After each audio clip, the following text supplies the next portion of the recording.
ẹ̀yin ọmọ adarin oorun ó ga o. Ọ̀rọ̀ kan máa wà tó ń kọ mí lóminú. Ẹ kúkú mọ̀ pé ètò mi tí bá ti rí màá jẹ́ kẹ́ rí gbọ́. Ẹ jọ̀ọ́, mo ń rò wípé Ọlọ́run ló ṣẹ̀dá tó ṣẹ̀dá wa tá jẹ́ ará Nàìjíríà tá jẹ́ Áfíríkà. Òun náà ló ṣẹ̀dá àwọn tó wà níbí yìí. Òun ló ṣẹ̀dá àwọn tó wà l'Amẹ́ríkà. Òbò kan náà tí wọ́n fi bí àwọn tó wà ní Nàìjíríà.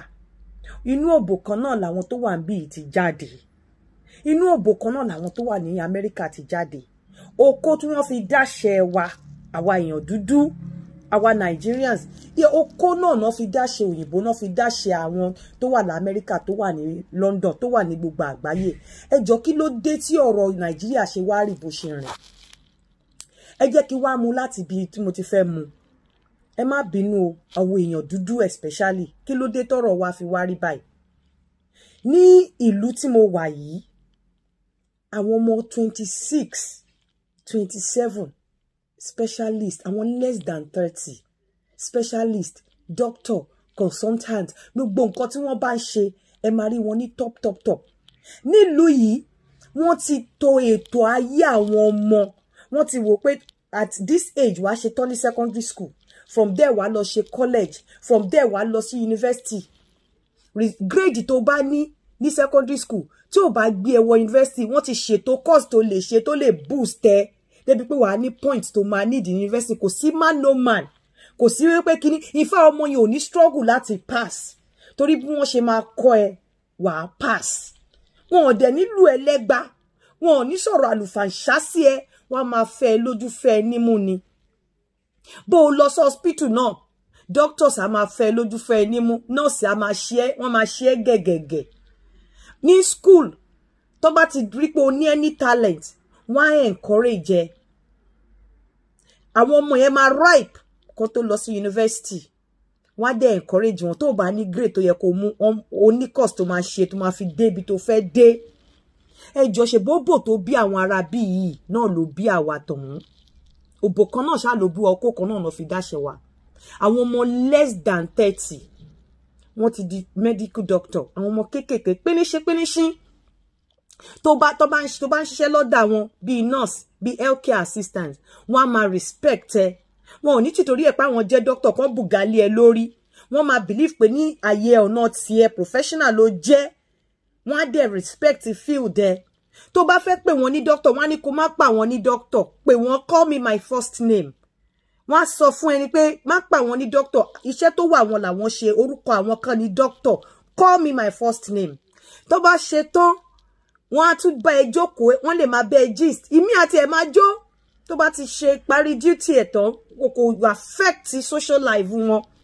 Wọ́n á ní má pa wọ́n ní doctor. Kí ló dé tó yẹ pé before 30, kí ló dé pé àwa tá a wà ní òkè ọ̀hún, ẹlòmíì di medical doctor at the age of 55, ẹlòmíì 45, irun orí àti ta kókó báyìí.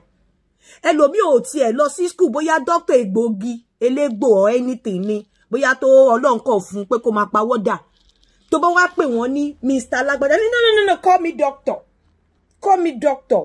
Ẹnìkan ló máa jẹ́ Alhaji Honorable Minister.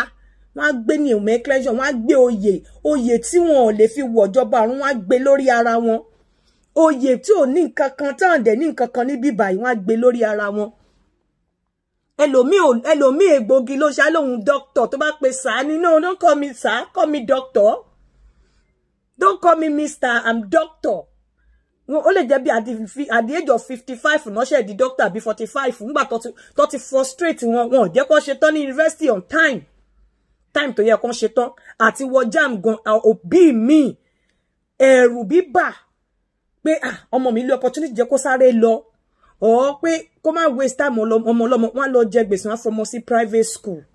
Ẹ̀rù bíbà ọmọ mi tó bá ní admission at the age of 16 tí ò tí já ọmú lẹ́nu ìyá àti bàbá ẹ̀, wọ́n á tì sí university. Á di pé tó bá débẹ̀ oríṣiríṣi á máa ṣẹlẹ̀, ọmọ tí ò mọ ojú ilẹ̀ tí ò tí já mú. Ibi bá ọmọ máa ripe enough, wọ́n ti mal plan life èèyàn. àwọn ọmọ yẹn wọ́n ti bá wọn ṣe débi wípé bọ́dẹ̀ ṣe ń lọ lọ́ọ́ má jẹ́ ká rí nǹkan tó máa da ọmọ wa lórí irú gbogbo nǹkan táwọn ọmọ yẹn fẹ́ wọ́n á tún encourage wọn, wọ́n á part way wọn, wọ́n á bá wọn, wọ́n á encourage wọn tó máa fi jáde yunifásitì. Bọ̀ lókè ọ̀hún ọmọ lè ṣe jam lẹ́ẹ̀mẹ́wàá kó má make cut off mark, tó bá tún make cut off mark man no man gan lè má jẹ́ kó fún admission. Kí ló dé? Àwọn ipò tí Ọlọ́run ò fi wá sí tá a fi ra wá sí, èèyàn kan ló máa jẹ́ minister, ló máa jẹ́ aláàjì, honorable, councillor, oyè ẹnìkan lè jẹ́ oyè bíi 6.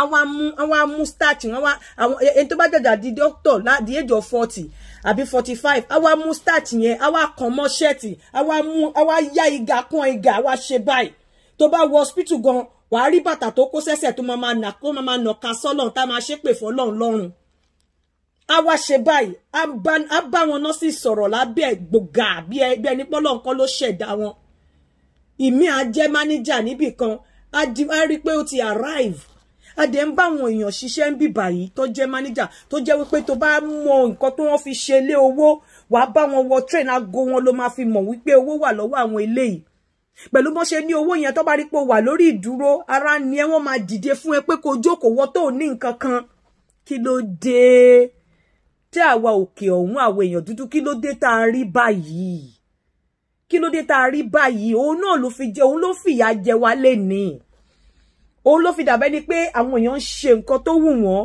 kò sí ẹni tó máa dá wọn lẹ́bi òun ló fi dà pé ẹnìkan ń joyè bíi 4 pọ̀ tí ò dẹ̀ ní nǹkan kan lọ́pọlọ kí ló dé tá a fi rí bẹ́ẹ̀ èèyàn kan àjàjà á di professor at the age of 70 tó bá pè wọ́n lórí ká ní I'm prof don't call me my name ẹ wá wo professor ń bí at the age of 30 ẹ wá wo doctor ń bí at the age of 25 wọn ọ̀dẹ̀ ní ó dẹ̀ máa gbó wọn máa jámú lẹ́nu ìyá wọn kó tó lọ university wọ́n lọ secondary school wọ́n wọ secondary school at the age of bíi 12 at the age of 18 wọ́n máa ṣetán ní college wọ́n ṣe wá lọ 3 years ní university wọ́n dẹ̀ ṣetán wọn ò ní ráre wọ́n á ṣiṣẹ́ kò sí èjì tó wà nílùú yìí tó bá fẹ́ ṣiṣẹ́ àfi tó bá jọ̀lẹ̀ wàá ríṣẹ́ ṣe ìlú tó dẹ̀ jẹ́ wípé wọ́n bùgá wọ́n mú starch wọ́n kàn mọ́ súùtù àwọn súùtù tí Ọlọ́run ti bínú sí àwọn arúgà yẹn báyìí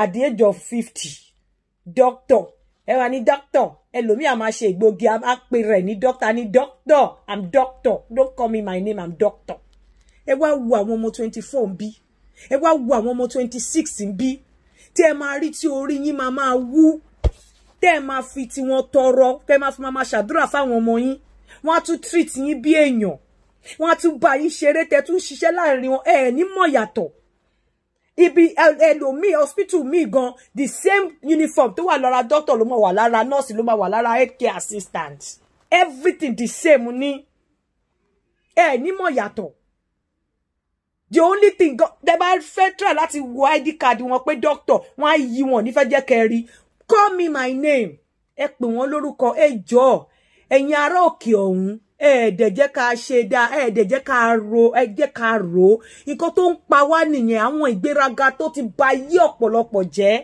ìgbéraga ló ń fìyà jẹ wá kárí mi ló ń sọ ló ń fẹ́ bí pa wá òun ni ò jẹ́ kí àwọn ló jẹ́ pé àwọn tó ń lówó ló ń lówó àwọn tó ń tòṣì sí ẹ máa bọ̀ bí ẹ wá Ọlọ́run bá mo dúpẹ́ o tó bá tún máa dá mi tún fún mi ní bó ṣe là mí lójú báyìí túbọ̀ tún là mí lójú sí wá dá mi sí ipò tó fi jẹ́ wípé bí mo ṣe ń appreciate èyí màá tún lè máa appreciate ẹ̀ sí Ọlọ́run bó ṣe là mí lójú báyìí Ọlọ́run má jẹ́ kójú mi fọ́ láéláé ẹni tó dẹ̀ wá ṣe okùnfà fún mi láti jẹ́ kí ojú mi là Ọlọ́run tọmọtọmọ má jẹ́ orí dààmú má jẹ́ orí bàjẹ́ wọ Ọlọ́run má jẹ́ kí bàjẹ́ kan kó bà láyé a ní láti wake up nílùú yẹn a ní láti wake up àwọn at the age of 70 prof at the age of 45 50 doctor I'm doctor wọ́n sọ̀rọ̀ sí nurse anyhow wọ́n sọ̀rọ̀ sí anybody tó ń ṣiṣẹ́ lábẹ́ wọn anyhow ẹlòmíì at the age of 60 ló ṣe di manager báǹkì